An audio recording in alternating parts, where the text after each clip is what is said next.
was a perfect 10 of a play. Taking out, you see him taking off towards press row right there, goes right over, keeps the ball alive, and as he wins the rally, that was something else. Hawaii needs the point. Averill out of the middle. Books the door right into our table. And he is unable to keep it alive. And the Trojans of USC almost unbelievably come back with 2 amazing points to take this first set. Stick around, everybody. And right now, concerned for our cameraman, Pat, who took the camera and a good kick in the process. Welcome. Christensen at 6'5" can easily get over the net and make those kind of plays. So Hawaii up by 3, equaling its biggest advantage enjoyed in that first set. And that service out.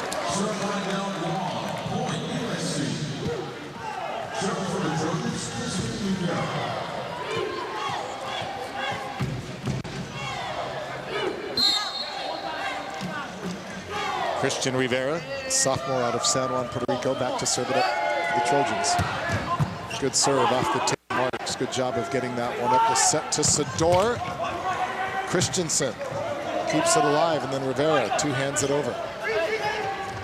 Back Sador. And it's out on a lot of court.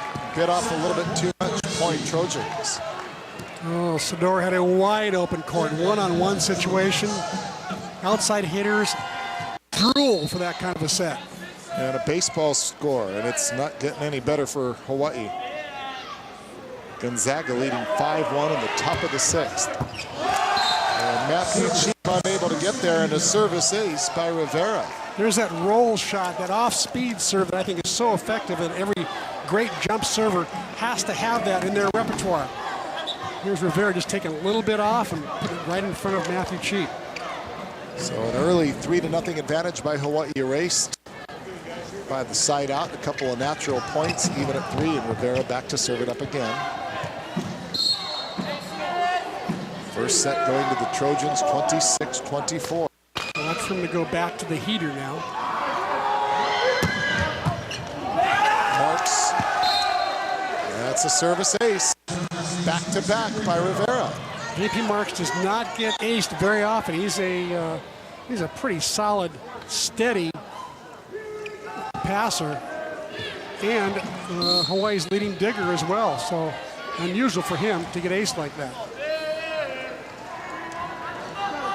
Rivera came into this match with 9 aces on the season. Just picked up 2 back-to-back. Back set again to Sador. That's the same shot he tried a moment ago. This time he caught the line, and that's good.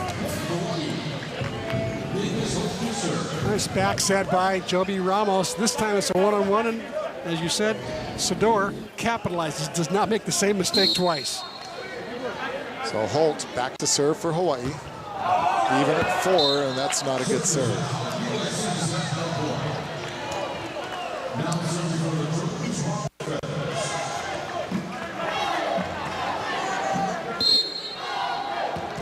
It'll be 5 serving 4 for the Trojans. It'll be Feathers. Cross court set, Sarkovic, and that is out. A couple of self-inflicted wounds in this one.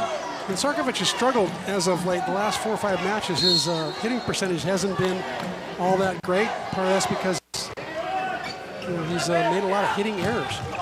Averill didn't get a good piece of that one.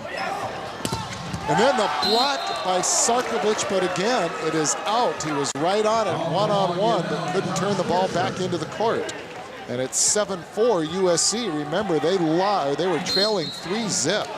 So they have gone on a 7-1 run here. And that time, Ramos, I think, got called on the same call that Christensen has been called on twice. Reaching over the net, 8-4 Trojans. Already back inside the numbers, presented by Burger King Hawaii, and the number, Chris, 4.9. It's an unbelievable schedule the way it worked out. They played the top teams in the country the first 2/3 of their season, and they only played the bottom of the league the last 1/3 of the season. Good swing by Brooks-Sador and a much-needed point for Hawaii as the Trojans were off and rolling on an 8-1 run. So Hawaii back within 3, and Brooks-Sador back to serve it up for the Warriors.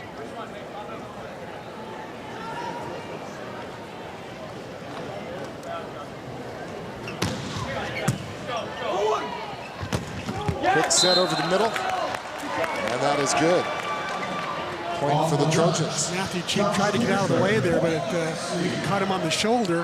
Boy, USC, nice set by Christensen. Nice, just a nice high ball there in the middle, so people like Feathers and Kirchner can hit it. Jansen with a good serve forces the overpass, and the Trojans get the point as a result. The kill by Joey Booth, and it's a 10-5 score here in set number 2 with Hawaii already down 1-0. Set to the outside block, did not close. Averill not there in time. And that one is hit out. And a point for the Warriors. I'll tell you what's dangerous about this early deficit here, down 10-6 in the second, is you do not want to go in an intermission down 0-2. So the second game is way more important for Hawaii than it is for USC.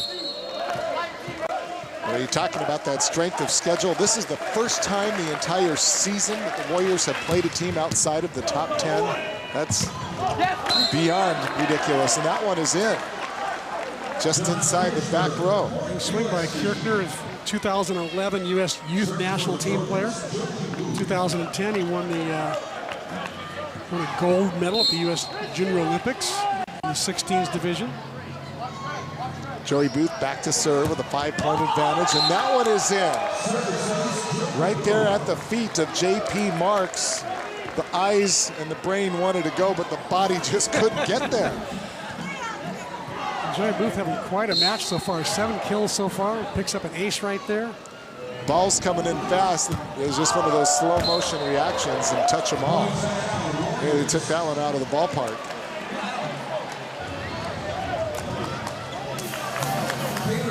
So Taylor Averill, after the service error, will go back to serve it. It'll be 7 serving 12. So Hawaii needing to play a little bit of catch up here in the second set.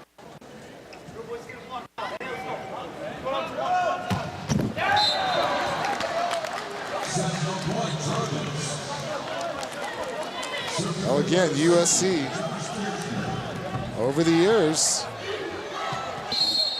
has not won as much as they have lost. Hawaii with the advantage, 37-33 in the series that began all the way back in 1981. J.P. Marks had to kind of reach back behind his head. Not a great set. Back the other way. Tanner Jansen, and he gets the point. That was one of those classic, I got it, you take it. No, let's build a campfire and talk about it. Communication not as good as it could have been. Jansen did not get the set he wanted, a little wide. And here a ball goes into the middle of 5 players. Charlie Wade probably very close to calling the timeout, but it's going to come at 15 if Hawaii get this point right here.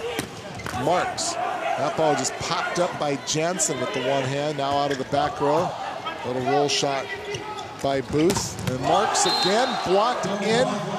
Trojans with 15, and that's going to take us to a TV timeout. Hawaii trailing by 8. Find the perfect gift for every occasion at Big Island Candies. Visit them at their flagship in Hilo at Ala Moana Center or click on BigIslandCandies.com to view their entire collection and place your order today. Back at the Stan Sheriff Center, they were paddling their canoe during the break to the Hawaii 5-0 theme. And right now it's an upstream paddle for the Warriors. They need to get it going, trailing 15-7. You see hitting percentages, USC hitting 500, Hawaii hitting 0 in this set. Marks, another set where he kind of had to reach back behind his head. And then firing out of the back row is Joey Booth. 16-7 now. Trojans leading this second set. Booth having quite the night. 8 kills, a couple blocks, 3 digs. Trojans out digging Hawaii 23-13. And Jace Olsen in for J.P. Marks. Let's see if they go at him. Almost. Siki came over and took that serve. And then nice job of finishing by Brooks Adore. Well, let's take another look at it. Your hard hit, sponsored by Hardware Hawaii. Brooks Adore got that one right there in his wheelhouse.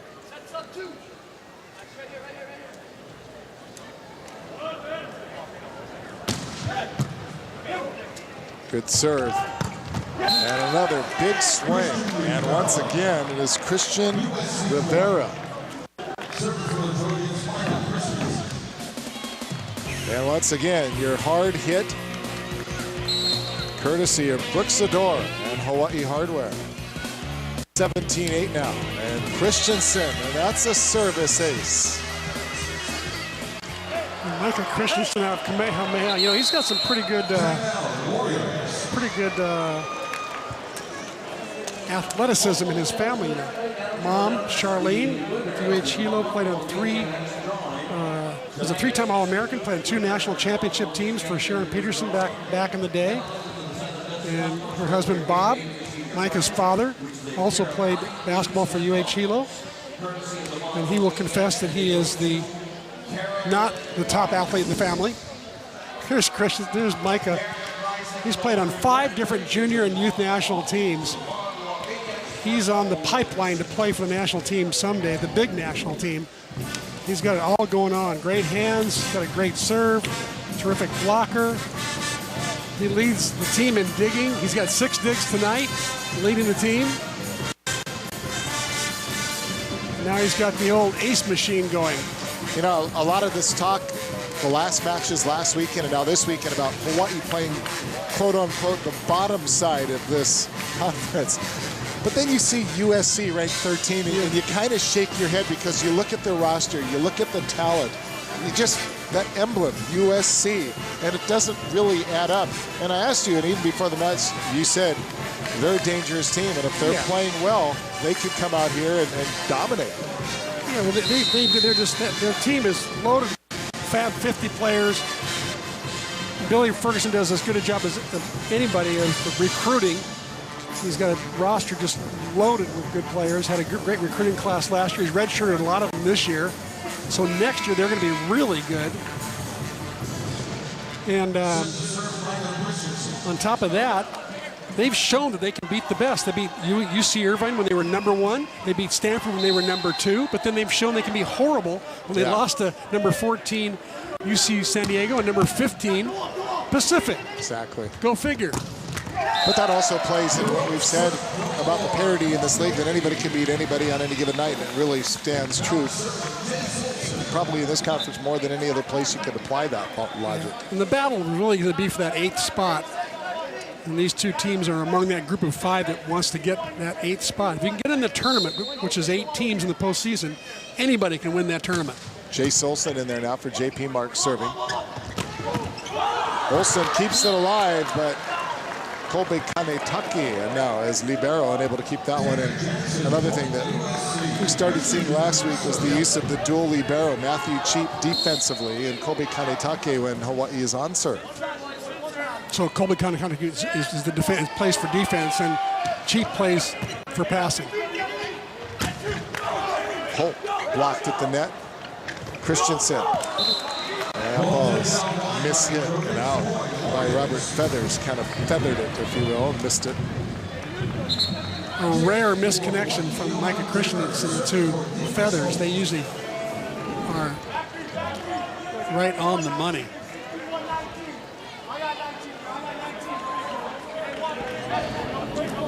So Hawaii with the point, but still trailing considerably. It'll be 10 serving 19 as you look at Johan Timmer.